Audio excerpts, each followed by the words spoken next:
प्रिय प्रशिक्षणार्थियों, BSc BEd, BA BEd, 4th year integrated Nirmal TT college की ऑनलाइन क्लासेज में मैं केपी शर्मा आपके सामने प्रश्न पत्र द्वितीय समावेशी विद्यालय बनाना के प्रकरण के अंतर्गत समावेशी शिक्षा से लाभ कि समावेशी शिक्षा से कौन कौन से लाभ हैं, उन लाभों के बारे में मैं आपका ध्यान आकर्षित कर रहा हूं कि समावेशी शिक्षा से कौन कौन से लाभ हैं।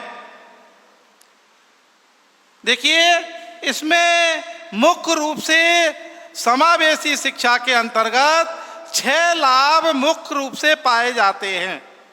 इन 6 लाभों पर मैं आपको अपना ध्यान आकर्षित करता हूं। देखिए, समावेशी जो विद्यालय है ये मेरा एक विषय है, द्वितीय प्रश्न पत्र है, इसका एक प्रकरण है। उस प्रकरण है समावेशी शिक्षा से लाभ कि समावेशी शिक्षा से क्या लाभ हैं, उन लाभों के बारे में मैं आपका ध्यान आकर्षित करता हूं। मुख्य रूप से इसमें 6 लाभ पाए जाते हैं। अब ये 6 लाभ कौन कौन से हैं, उनकी ओर आपका ध्यान आकर्षित कर रहा हूं। पहला लाभ है व्यक्तिक विभिन्नता के फलस्वरूप समावेशी शिक्षा। व्यक्तिक जो विभिन्नता है इसके आधार पर समावेशी शिक्षा। तो इसमें देखिए, बालकों में व्यक्तिक विभिन्नताएं अत्यधिक पाई जाती हैं। बालकों में व्यक्तिक जो विभिन्नताएं हैं वो अधिक पाई जाती हैं। इसमें विशिष्ट बालक विचलित जो हो जाते हैं विचलित, और उन बालकों को समझाने के साथ साथ उनको शिक्षा देना बहुत कठिन हो जाता है, क्योंकि ऐसे बालक क्या हो जाते हैं, व्यक्तिक विचलित हो जाते हैं और समान शिक्षण पद्धतियों से, समान शिक्षा व्यवस्थाओं से उनको शिक्षित करना उन्हें लाभ नहीं हो पाएगा। इसलिए उन्हें, जैसे नेत्रहीन बालक हैं, उन नेत्रहीन बालकों के लिए जो व्यक्ति विभिन्नता है उसका फलस्वरूप समावेश शिक्षा दी जाती है। जैसे नेत्रहीन बालक हैं उसको नेत्र संबंधी संसाधन उपलब्ध करवाए जाते हैं। इसी प्रकार से मान लो कोई बहरा या कम श्रवण शक्ति वाला बालक है, उसको वो सुनने के यंत्र उसको उपलब्ध करवाए जाते हैं। मान लो उसके लिए जो तेज यंत्र ऐसे होते हैं, कान सुनने की जो मशीन है आदि वगैरह, ये मशीन उपलब्ध करवाई जाती हैं। तो व्यक्तिक विभिन्नता हर बालक में पाई जाती है। कोई तुतलाने वाला बालक है, कोई जिसको स्पष्ट नहीं बोल पाता है, उसमें भाषा दोष पाया जाता है। कई हकलाने वाले बालक हैं, उनको व्यवस्थाएं की जा रही हैं। इसलिए व्यक्तिक विभिन्नता के फलस्वरूप ऐसी शिक्षा दी जाए जिससे बालक को अधिक से अधिक लाभ प्राप्त हो, उसमें किसी भी प्रकार का भेदभाव न हो। और वो बालक, क्योंकि इन बालकों को समान रूप से अगर शिक्षा दी जाएगी तो ये अधिक लाभ नहीं ले पाएंगे। और ऐसे बालकों को अगर उनको संसाधन उपलब्ध किया जाए, व्यक्तिक उनकी ध्यान जो व्यक्तिक उनकी समस्याएं हैं, उन समस्याओं पर ध्यान दे करके अगर शिक्षा प्रदान की जाए तो वो बालक अधिक से अधिक लाभ ले पाएंगे। इसलिए अलग विशेष शिक्षा की आवश्यकता होती है व्यक्तिक विभिन्नता के लिए, जिसको कहते हैं विशिष्ट शिक्षा। ये विशिष्ट शिक्षा इसी का उदाहरण है। इनकी व्यक्तिक जो समस्याएं हैं विभिन्नता के फलस्वरूप इनको अलग अलग ही शिक्षा प्रदान करना, एक रूप से नहीं, अलग अलग रूप से। इसलिए समावेशी शिक्षा का ये पहला लाभ है कि व्यक्तिगत जो विभिन्नता है उनके आधार पर बालक को अलग अलग शिक्षा प्रदान की जाए, समान रूप से नहीं। मान लो नेत्रहीन जो बालक है तो उसके लिए ब्रेल लिपि की व्यवस्था की जाए। मान लो कोई बालक बहरा है, कम सुनता है, तो उसके लिए श्रवण मशीनों की व्यवस्था की जाए। कोई बालक अगर दिव्यांग है, बैठ नहीं सकता है, व्हील चेयर वगैरह या व्हील ऐसी व्यवस्था की जाए। मान लो कोई किसी प्रकार से अंग भंग बालक है वो लंबे समय तक नहीं बैठ पाता है तो उसके लिए आरामदायक कुर्सी की व्यवस्था की जाए, तभी उनको शिक्षा का अधिक से अधिक लाभ मिल पाएगा। बाकी के लिए अगर समान रूप से समान कक्ष में अगर शिक्षा प्रदान की गई तो उनको उतना लाभ नहीं मिल पाएगा जितना कि व्यक्तिगत विभिन्नता के फलस्वरूप जो लाभ है वो अधिक से अधिक मिलेगा। इसलिए प्रशिक्षणार्थियों, मैं आपको पुनः जो व्यक्तिगत विभिन्नता है, ये समावेशी शिक्षा की पहली जो लाभ है वो ये लाभ है।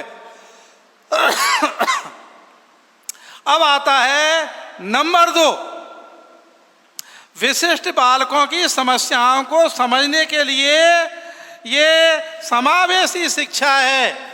अब विशिष्ट बालकों कौन से हैं? जिनके माता पिता, संरक्षक या शिक्षकों एवं प्रबंधकों को बालकों की समस्याओं को समझना चाहिए और समझने के बाद में विशेष शिक्षा की व्यवस्था करनी चाहिए, जिससे कि बालकों को अधिक से अधिक लाभ प्राप्त हो सके।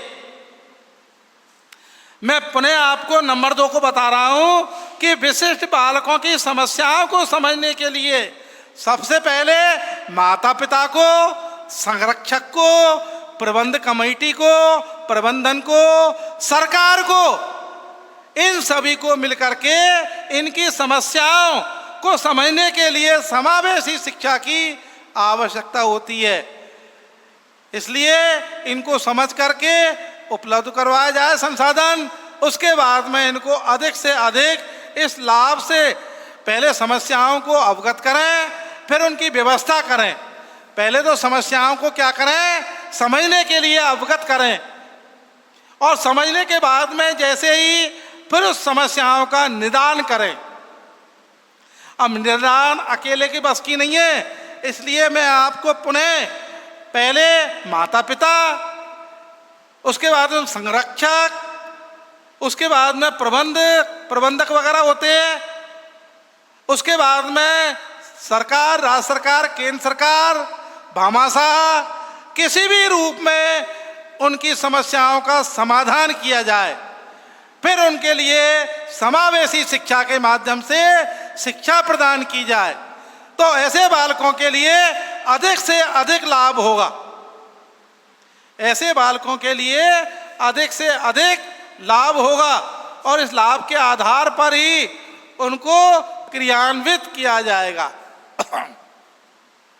तो पहला व्यक्तिगत विभिन्नता के फलस्वरूप समावेशी शिक्षा का लाभ है। दूसरा, विशिष्ट बालकों की समस्याओं को समझने के लिए समावेशी शिक्षा का लाभ है।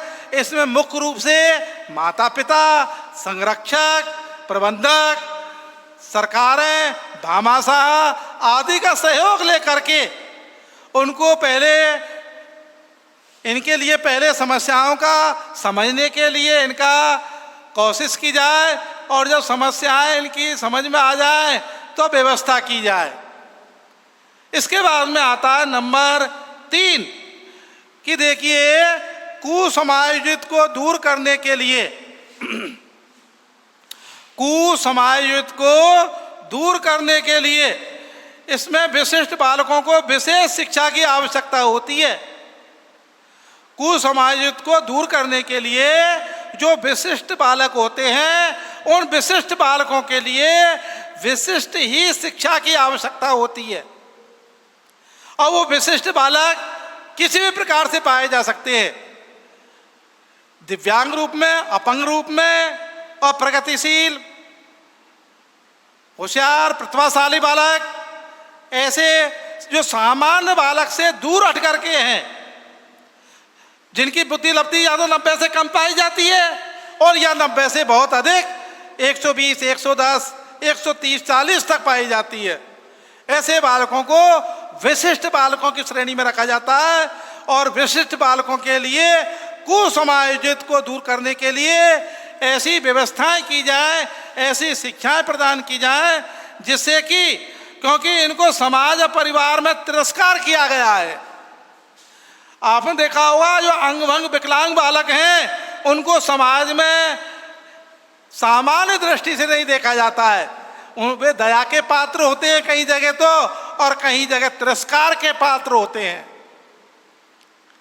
दिव्यांग जो बालक होते हैं वो कहीं तो दया के पात्र पाए जाते हैं, क्योंकि समाज में उनको ज़्यादातर तिरस्कार की दृष्टि से देखा जाता है। और विशिष्ट बालकों की व्यवस्था के माध्यम से इन कमियों को दूर किया जा सकता है, और जिनको बालक अधिक से अधिक लाभ प्राप्त कर सकते हैं, जो बालक अधिक से अधिक लाभ प्राप्त कर सकते हैं। इसलिए कुसमायोजित समस्या को दूर करने के लिए इन बालकों को, विशिष्ट जो बालक हैं, इनका पूरा पूरा ध्यान रखा जाए, किसी भी प्रकार की इसमें कोताही न बरती जाए। प्रिय प्रशिक्षणार्थियों, पुनः मैं आपको ध्यान आकर्षित करता हूं। पहला, व्यक्तिगत विभिन्नता के फलस्वरूप समावेशी शिक्षा का लाभ। दूसरा, विशिष्ट बालकों की समस्याओं को समझने के लिए समावेशी शिक्षा का लाभ। तीसरा, कुसमायोजन को दूर करने के लिए शिक्षा का लाभ। तो कुसमायोजन में विशिष्ट जो बालक आते हैं, उन बालकों की समस्याओं को दूर किया जाए। उसके बाद में, क्योंकि ऐसे बालक समाज और परिवार में तिरस्कार का पात्र होते हैं, तिरस्कार उनको किया जाता है, तिरस्कार उनके साथ में होता है, क्योंकि माता पिता भी दुखी हो जाते हैं और परिवार, आस पड़ोस, समाज भी कभी कभी दुखी हो जाता है। इसलिए प्रशिक्षणार्थियों, आप इसका विशेष ध्यान रखें। समावेशी शिक्षा के जो लाभ हैं, उन लाभों के बारे में मैं आपका ध्यान आकर्षित कर रहा हूं। इसके बाद में नंबर जो 4 है, वो अधिकतम विकास के लिए। नंबर 4 है अधिकतम विकास के लिए। ये चौथा लाभ है कि बालकों को समावेशी शिक्षा के माध्यम से अधिक लाभ होना चाहिए। देखिए, जो अधिकतम विकास के लिए विशिष्ट बालकों को शिक्षा इसलिए अनिवार्य होती है, विशिष्ट बालकों के लिए शिक्षा इसलिए अनिवार्य होती है कि जिससे उनका अधिकतम विकास हो, इनका अधिकतम विकास हो सके, ताकि वे अंतर्निहित क्षमताओं को उजागर किया जा सके। अंतर्निहित जो उनमें जो अंतर्निहित समस्याएं हैं या ऐसे अंदर उनकी क्षमताएं हैं, उन क्षमताओं का अधिक से अधिक विकास किया जा सके। उनके अंदर अंतर्निहित जो क्षमताएं हैं, उन क्षमताओं का विकास किया जा सके। किसके द्वारा? अधिकतम विकास के लिए। उसके बाद में विशिष्ट शिक्षा व्यवस्था का जो माध्यम है, जिससे कि वो अच्छे नागरिक बनकर देश को लाभान्वित कर सकें, ऐसे बालकों के लिए जो अधिकतम विकास होगा, तो उन विकास के माध्यम से ऐसे बालकों के लिए देश, राज्य, परिवार सबसे अधिक से अधिक अपना लाभ ले सकें। इसलिए अधिकतम विकास के लिए आवश्यकता होती है, और वो समावेशी शिक्षा के माध्यम से लाभ प्राप्त किया जा सकता है। इसलिए प्रशिक्षणार्थियों में पुनः आपका नंबर 4 जो लाभ है, उसकी ओर ध्यान आकर्षित कर रहा हूँ कि अधिकतम विकास के लिए ऐसे बालकों के अंतर्निहित जो क्षमताएं हैं, उन क्षमताओं को विकास के लिए उनको समावेशी शिक्षा की आवश्यकता है। उस समावेशी शिक्षा के माध्यम से उनको अधिक से अधिक लाभ प्राप्त हो सकेगा। मैंने आपको ये 4, पहला पुनः व्यक्ति विभिन्नताओं का फलस्वरूप समावेशी शिक्षा आवश्यक है, इसका लाभ है। दूसरा, विशिष्ट बालकों की समस्याओं को समझने के लिए समावेशी शिक्षा आवश्यक है। कुसमायोजन को दूर करने के लिए भी समावेशी शिक्षा आवश्यक है।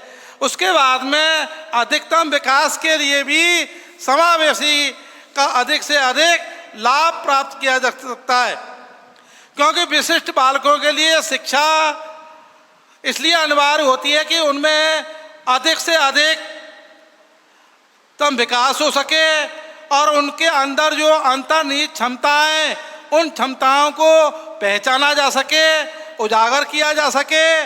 उसके बाद में जिससे कि वो अच्छे नागरिक बन सकें और अच्छे नागरिक बन करके समाज और देश की सेवा कर सकें, और समाज और देश की सेवा के साथ में वो अधिक से अधिक अपने विचारों को, अपनी भावनाओं को पहचान सके और बता सकें।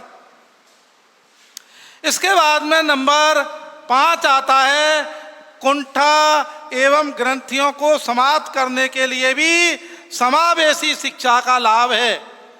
देखिए, मंदबुद्धि तथा पिछड़े बालकों में बार बार असफलता के कारण कुंठा उत्पन्न हो जाती है। अरे कई बालक फेल हो जाते हैं बार बार में, तो फेल होने के बाद में उनके मन में कुंठा उत्पन्न हो जाती है। जो मंदबुद्धि बालक होते हैं उनको बार बार समझाया जाता है, लेकिन वो सफलता की ओर अग्रसर नहीं होते, और वो बालक क्या है, कुंठा और ग्रंथियों को समाप्त करने के लिए समावेशी शिक्षा का लाभ लिया जा सकता है। प्रिय प्रशिक्षणार्थियों, देखा होगा आपने कि बार बार असफलता के कारण वो कुंठाग्रसित हो जाते हैं। विशिष्ट बालक, दिव्यांग बालक, अपंग बालक, उसके बाद में उनका विकास अवरुद्ध हो जाता है। जब वो कुंठा और इन ग्रंथियों को समाप्त करने के लिए उनका विकास रुक जाएगा, उनका विकास अवरुद्ध हो जाता है। इसलिए उनके विकास के लिए विशेष शिक्षा की आवश्यकता होती है, और उस विशेष शिक्षा से उनको अधिक से अधिक लाभ प्राप्त हो सकेगा। इसलिए प्रशिक्षणार्थियों, पुनः आपने देखा होगा कई बालक जो मंदबुद्धि हैं, लापरवाह हैं, जो अक्षम बालक हैं, वो क्या है, बार बार समझाने के बाद में भी वो सफलता की ओर अग्रसर नहीं होते, और परिणाम ये होता है कि वो फेल हो जाते हैं, और फेल होने के बाद में उनमें कुंठाग्रसित ग्रंथियों का विकास हो जाता है।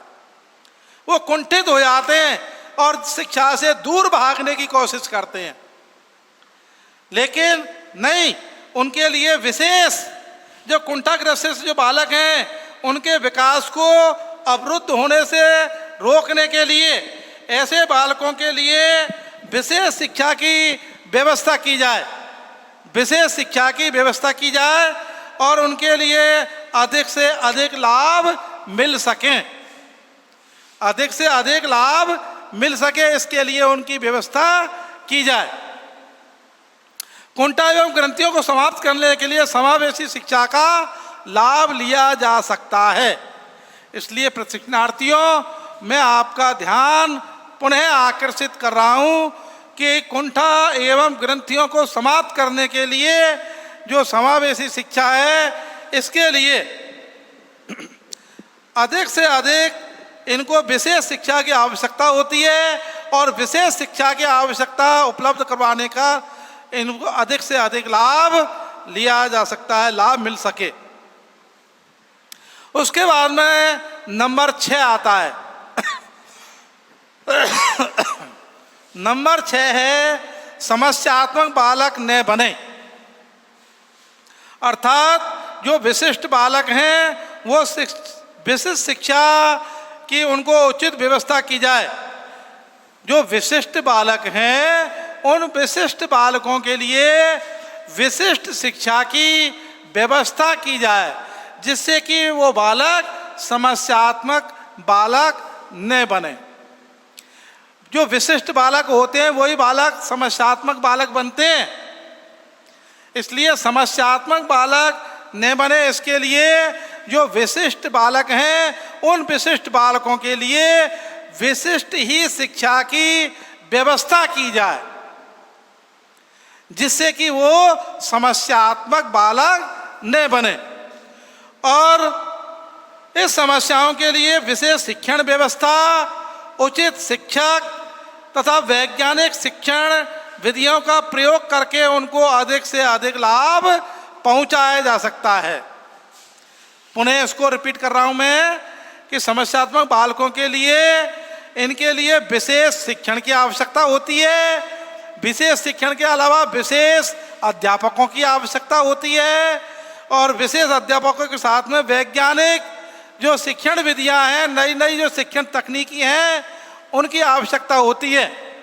और विभिन्न विधियों का प्रयोग करके ऐसे बालकों को जो समस्यात्मक बालक न बन सके उनको अधिक से अधिक लाभ प्रदान किया जाए,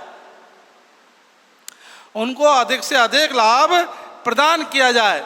ऐसे बालकों के लिए ऐसी शिक्षा दी जाए जिससे कि उनको इस शिक्षा को समावेशी शिक्षा के रूप में ही कराया जाए। इसके बाद में ये 6 मैंने आपको समस्याएं जो बतलाई हैं, इन समस्याओं के आधार पर ही इस प्रकार से अब आता है इसमें समावेशी शिक्षा का, इसमें एक टॉपिक और जोड़ रहा हूँ जो इस प्रकार हैं। देखिए प्रिय प्रशिक्षणार्थियों, मैं आपका ध्यान पुनः आकर्षित कर रहा हूँ। अभी इसमें एक पॉइंट और है, उसको इस प्रकार मैं आपको अवगत करवा रहा हूँ। तो पहला आता है इसमें समावेशी शिक्षा एवं अभ्यास। ये तो लाभ हो गया, समावेशी शिक्षा से लाभ एवं अभ्यास, एवं अभ्यास।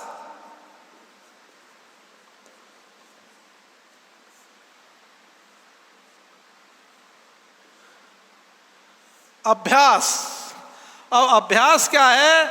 इसमें सहयोगी अनुदान है। इसमें पहला जो है सहयोगी अनुदेशन। इसमें सबसे पहला जो लाभ है अभ्यास है सहयोगी अनुदेशन।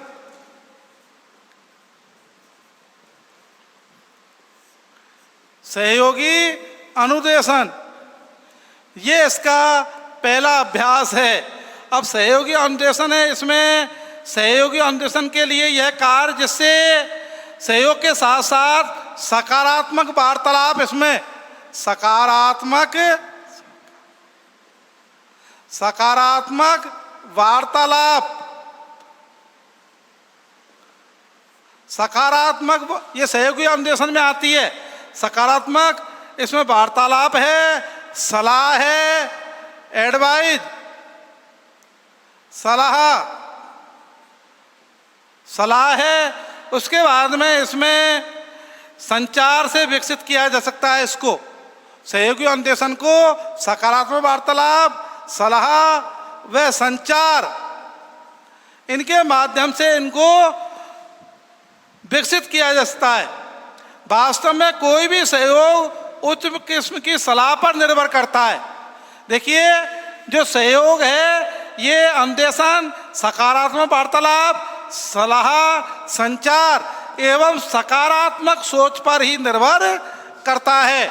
एक अच्छा अनुदेशन और सहयोग परस्पर समझकर इसका परिणाम होता है। सहयोग परस्पर समझ का ये क्या होता है? परिणाम होता है। सहयोग परस्पर समझ का एक परिणाम होता है। देखिए सहयोग परस्पर समझ का एक क्या होता है? परिणाम होता है एक।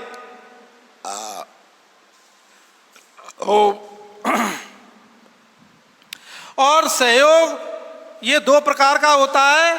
सहयोग कितने प्रकार का होता है? सहयोग में 2 हैं। एक तो प्रत्यक्ष सहयोग जो दिखाई देता है, प्रत्यक्ष सहयोग, और सेकंड है इसमें अप्रत्यक्ष सहयोग।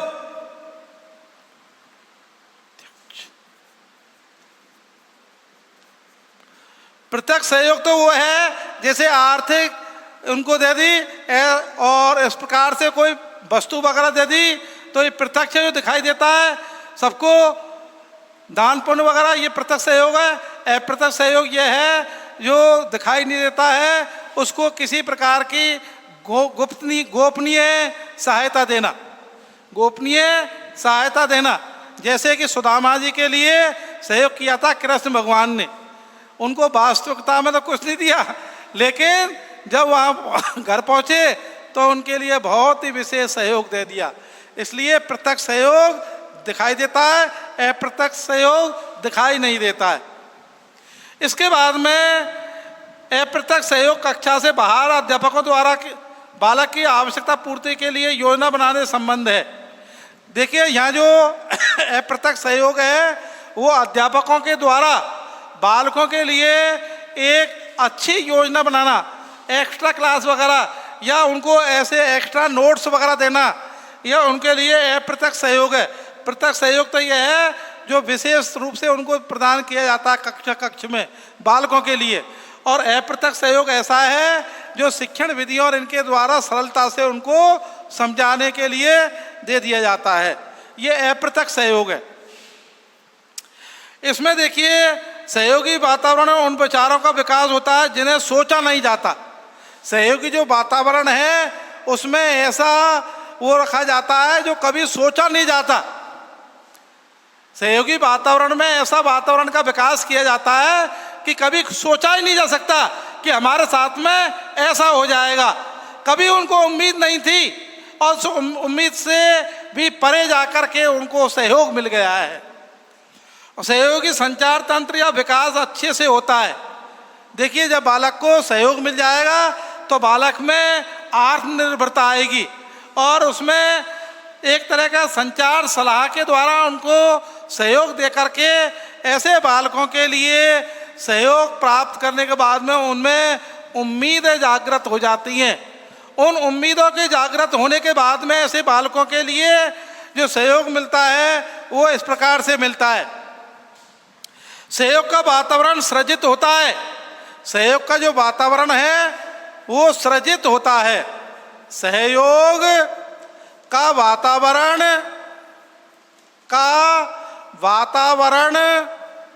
सृजित किया जाता है, सृजित होता है, सृजित होता है। सहयोग का वातावरण कैसा होता है? सृजित होता है।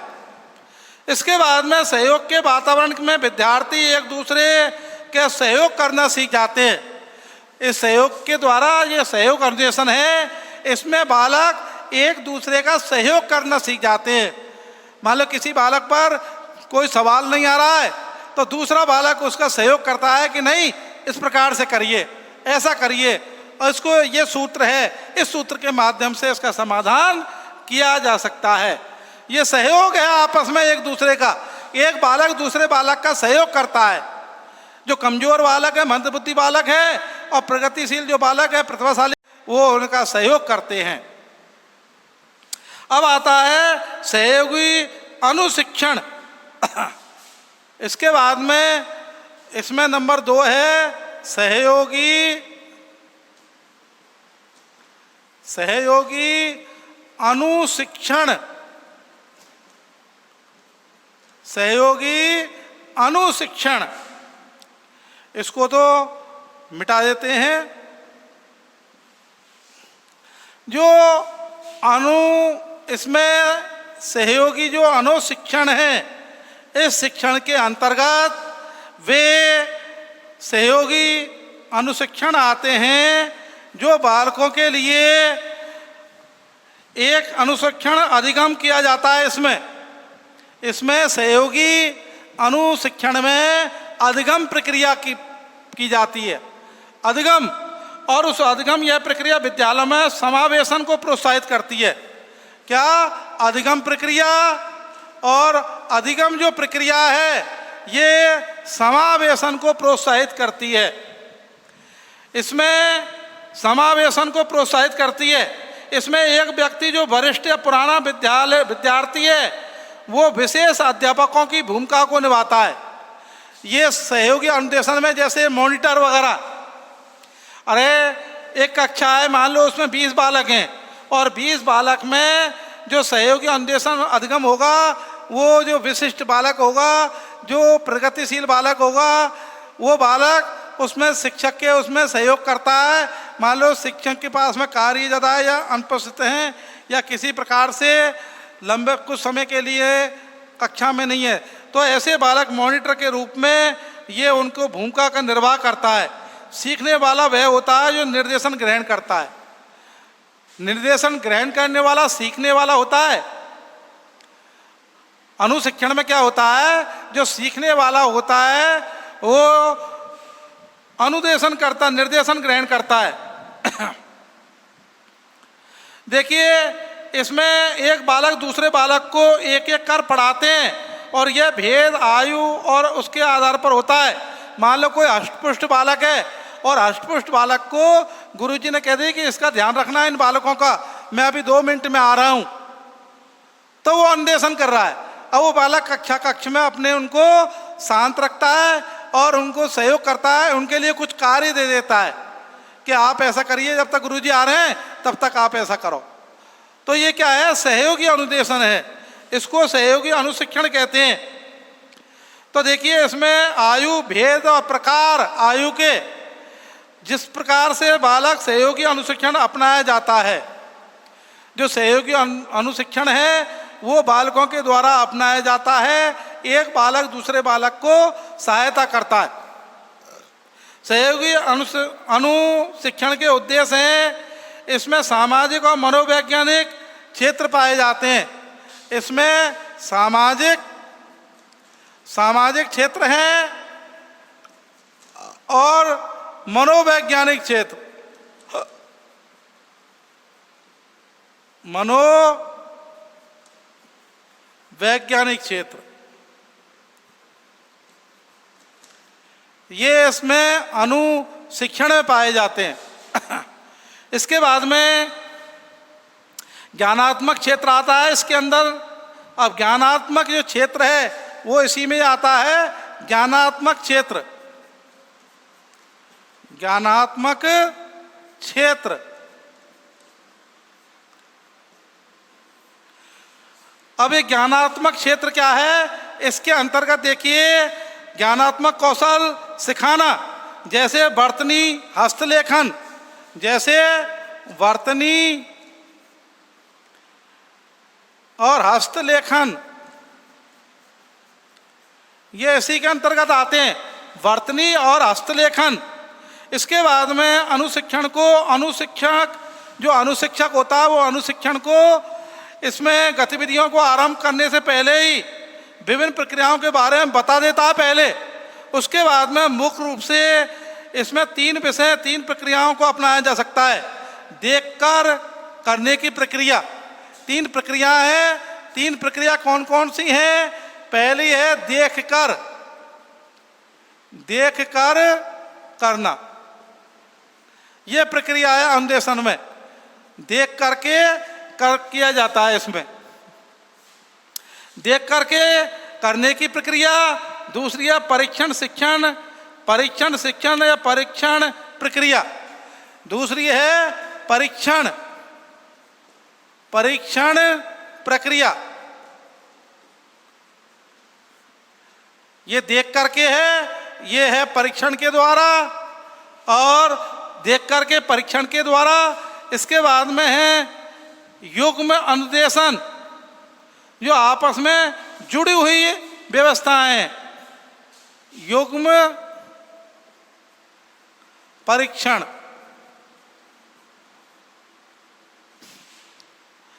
युग्म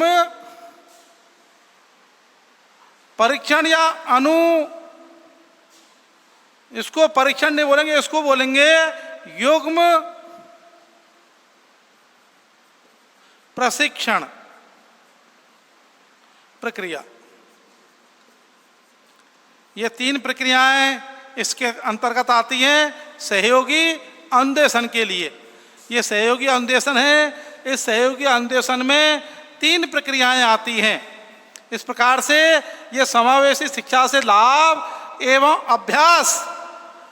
तो अभ्यास में ये आते हैं समावेशी शिक्षा के अभ्यास। तो इसमें पहला नंबर 1 है सहयोगी अनुदेशन, और सहयोगी अनुदेशन में ज्ञानात्मक क्षेत्र, और ज्ञानात्मक क्षेत्र के भी 3 भाग किए हैं। देखकर करने की प्रक्रिया, परीक्षण शिक्षण प्रक्रिया, इसके बाद में युग्म अनुदेशन। जिसको युग्म प्रशिक्षण प्रक्रिया या अनुदेशन, क्योंकि अनुदेशन चल रहा है इसलिए युग्म